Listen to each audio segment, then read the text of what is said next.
नमस्कार. श्री स्वामी समर्थ सर्वांना.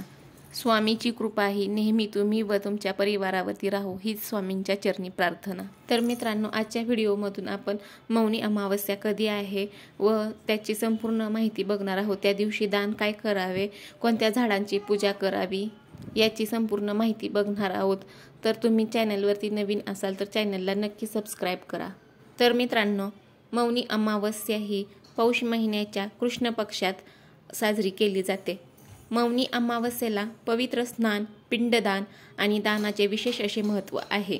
या अमावस्येच्या दिवशी गंगा स्नान आणि मौन व्रत केल्याने सर्व पाप नाहीसे होते व आत्मशुद्धी सुद्धा होते असे मानलं जातं. मित्रांनो, सनातन धर्मात अमावस्या तिथीला अत्यंत पवित्र आणि फलदायी मानलं जातं. हा दिवस भगवान विष्णूंची आराधना आणि पितरांचे तर्पण व पिंडदान करण्यासाठी विशेष महत्त्वाचा मानला जातो. अमावस्येच्या सर्व तिथींमध्ये पौष महिन्याच्या कृष्ण पक्षाच्या अमावस्येला महत्त्वाचे स्थान आहे. त्याच्यामुळेच पौष महिन्यात येणाऱ्या अमावस्येला मौनी अमावस्या किंवा दर्श अमावस्या असे सुद्धा म्हटले जाते. तर मित्रांनो, या दिवशी पवित्र नद्यांवरती स्नान करतात. आपल्या हातून ज्या चुका झाल्यात त्यांचे प्रायश्चित करतात. यावर्षी मौनी अमावस्येला प्रयागराज येथे आयोजित महाकुंभ मेळ्यात स्नानाचा योग जुळून आला आहे. तर मित्रांनो, नवीन वर्षातील ही पहिली अमावस्या आहे. तर ही अमावस्या येणाऱ्या 29 जानेवारी 2025 रोजी आहे. 28 जानेवारी 2025 रात्री 7:35 ही अमावस्या चालू होणार आहे आणि 29 जानेवारी 2025ला सायंकाळी 6:05 संपणार आहे.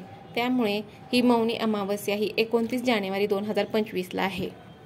मौनी अमावस्या ही फक्त पितरांच्या तृप्तीसाठी नाही तर आत्मशुद्धीसाठी एक पर्व आहे. मौन व्रत केल्याने आत्म्याला शांती मिळते. या दिवशी केलेले कार्य हे फलदायी ठरते. मित्रांनो, मौनी अमावस्येच्या दिवशी पवित्र नद्यांवर केलेलं स्नान फलदायी मानलं जातं आणि मौन व्रत केल्याने सर्व प्रकारच्या पापातून सुटका होते. तसेच मौनी अमावस्येला पिंडदान केल्याने पितरांना मोक्ष मिळतो.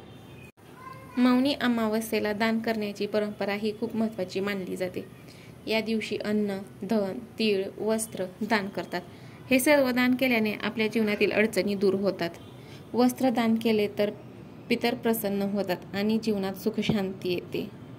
जर आपण अन्न आणि धन दान केल्याने आर्थिक समृद्धी आणि पितृदोषापासून मुक्ती मिळते. जर आपण अन्न आणि धन दान केले तर आपल्याला पुढे अन्न आणि धनाची कुठल्याही प्रकारची कमी पडत नाही.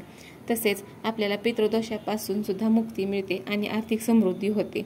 मौनी अमावस्येला घरामध्ये आणि घराच्या मुख्य दाराजवळ दिवा लावला पाहिजे. मौनी अमावस्येच्या दिवशी आपल्या पितरांसाठी घरामध्ये दिवे लावले जातात.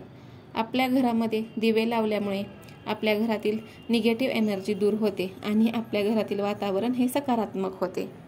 तर मित्रांनो, थोडक्यात सांगायचं म्हटलं तर दिव्यांचा प्रकाश हा निगेटिव्ह एनर्जी घालवून देत असतो. आणि हो, अजून एक गोष्ट महत्त्वाची म्हणजे संध्याकाळी दिवे लावल्यामुळे आपल्या घरामध्ये सुख, शांती आणि समृद्धी नांदते. आपल्या घरामधील पितृदोष कमी करण्यासाठी मौन अमावस्येच्या दिवशी घरामध्ये दिवा लावतात. म्हणून संध्याकाळी आपल्या घरामध्ये दिवे लावा, जेणेकरून की घरामध्ये सकारात्मक एनर्जी निर्माण होईल. आपल्या घरामधील वातावरण हे सकारात्मक ठेवण्यासाठी अनेक प्रयत्न केले जातात. मौनी अमावस्येच्या दिवशी तर्पण, पिंडदान, पितरांचे श्राद्ध असे विधी केल्यास तुमच्या घरातील दोष दूर होण्यास मदत होते. मौनी अमावस्येच्या दिवशी प्रयागराजच्या संगमामध्ये स्नान आणि दान करण्याचे असे महत्त्व आहे. मौनी अमावस्येच्या दिवशी घरात दिवे लावल्यामुळे पितरांच्या आत्म्याला शांती मिळते असे म्हटलं जातं. तर मित्रांनो, मौनी अमावस्येला करा या 3 झाडांची पूजा. पहिले म्हणजे तुळस. तुळशीला एक पवित्र असं मानलं जातं. अमावस्येच्या दिवशी तुळशीजवळ दिवा लावून तुळशीची पूजा करावी आणि तुळशीला पाणी अर्पण करावं. असं केल्यानं तुळशीचे आशीर्वाद हे आपल्याला मिळतात. 2 नंबरचं म्हणजे पिंपळ.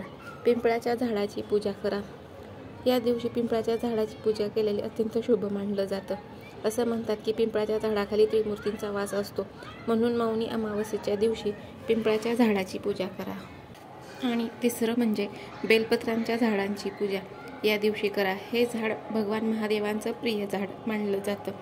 त्यामुळे या दिवशी बेलपत्राची पूजा करा व जल अर्पण करा. अत्यंत शुभ मानलं जातं.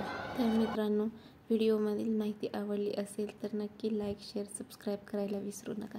श्री स्वामी समर्थ. जय जय स्वामी समर्थ.